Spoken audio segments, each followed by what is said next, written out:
A quick aside before the video begins, this is a jump scare free video and my videos will always be jump scare free, so don't worry if you're a headphone user or just a little bit anxious of being scared when you're trying to enjoy your favourite creepy content. So get comfy, pour yourself a drink and please, most of all, enjoy the video.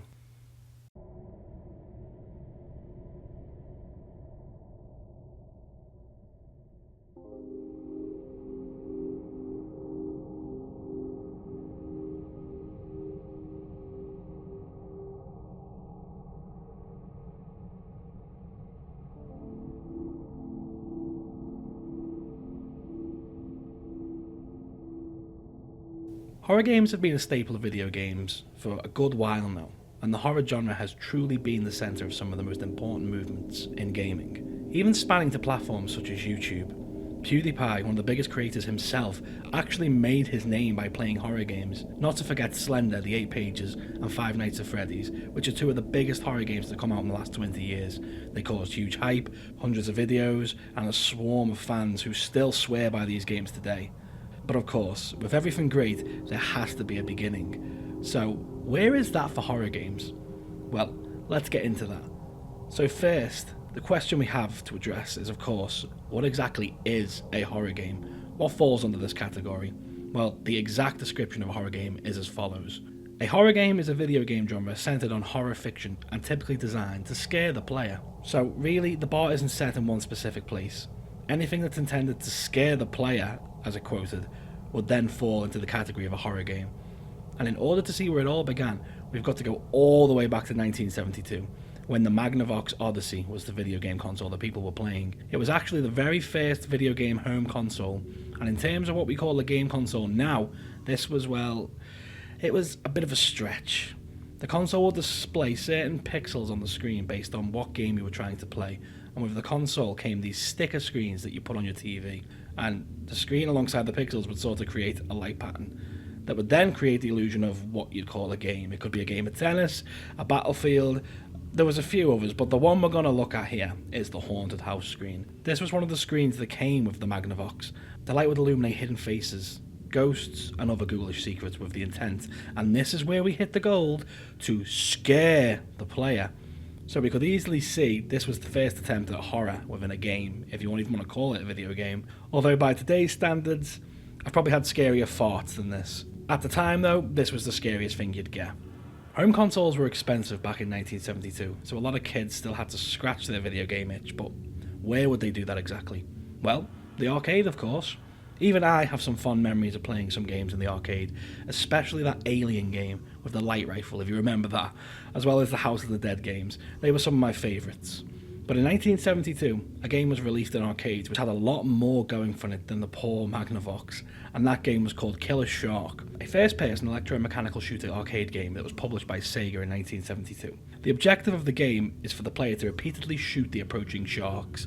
And I don't know about you, but I am terrified of the ocean, and sharks as well. So a game where you're hunted down by a shark whilst you scramble with your light gun to shoot it sounds horrible for me. But I still feel like there's something missing from this game. That sort of sinking feeling in your stomach you get when you know you're truly scared. When the horror takes over and leaves you with this imprint of the game on your mind. So, sorry Killer Shark, but I still don't think you're scary enough to be a horror game. So, when do I feel like we're going to see our first horror experience? Well, skip ourselves forward 9 years, and we have our first ever of two different things. We have our first ever survival horror game, and we have our first ever 3D horror game, when Malcolm Evans and J.K. Gray released 3D Monster Maze. And the game is basically what the title suggests, a 3D maze with a monster. The point of the game is that you, the player, have to transverse a maze whilst being chased down by a bipedal T-Rex with a small line of text at the bottom of the screen giving you a heads up on what the T-Rex was doing or its position. Now, I don't know about you, but these old choppy graphics alongside the text prompt of "Rex has seen you" is genuinely terrifying. There's something really unsettling about the idea of being chased in any sort of game that really hits a sensitive spot for me. And the helplessness of the dated graphics and the design really make you feel like you're being trapped by this antagonist. Now this is a lot more like the horror that we're familiar with from games. We have ourselves a monster, a claustrophobic setting, and a memorable takeaway with the phrase, "Run, he is behind you." No need for any screen overlays or a light up TV screen, just a few pixels, an idea, and a horrific outcome. I love it. So I think we have a good old place for Rexy there at number 1 on our list of dated horror games, probably making him the originator of the horror game genre. Good for him. But as revolutionary and well made as this game was, it wasn't really where horror games started to become popular. In order to find out that, I had to go to Reddit, and I scoured the website, reading people's opinions and thread after thread after thread after thread on what the horror game was for people. The first one that really captured their imagination and made them fall in love with the genre. And there was one game, to be honest, which stood head and shoulders above the rest. Now, keep in mind, I am by no means saying that this is the best horror game, because when it comes to horror games, I'm actually quite impartial. But this is definitely one of the games that the most people think about when you say retro horror.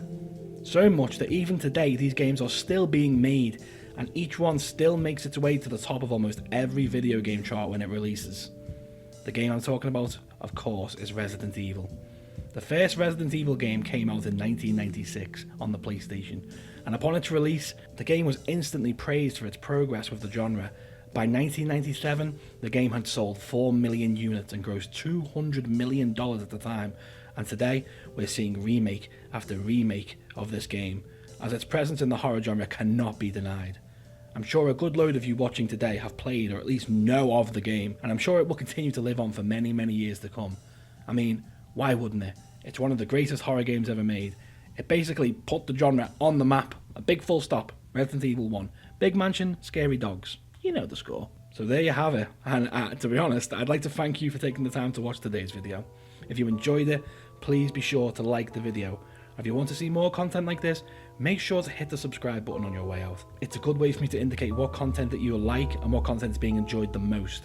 If you've got anything you'd like to see a video made of, please tell me down below. Be sure to comment and tell me. I'm glad that you made it this far into the video.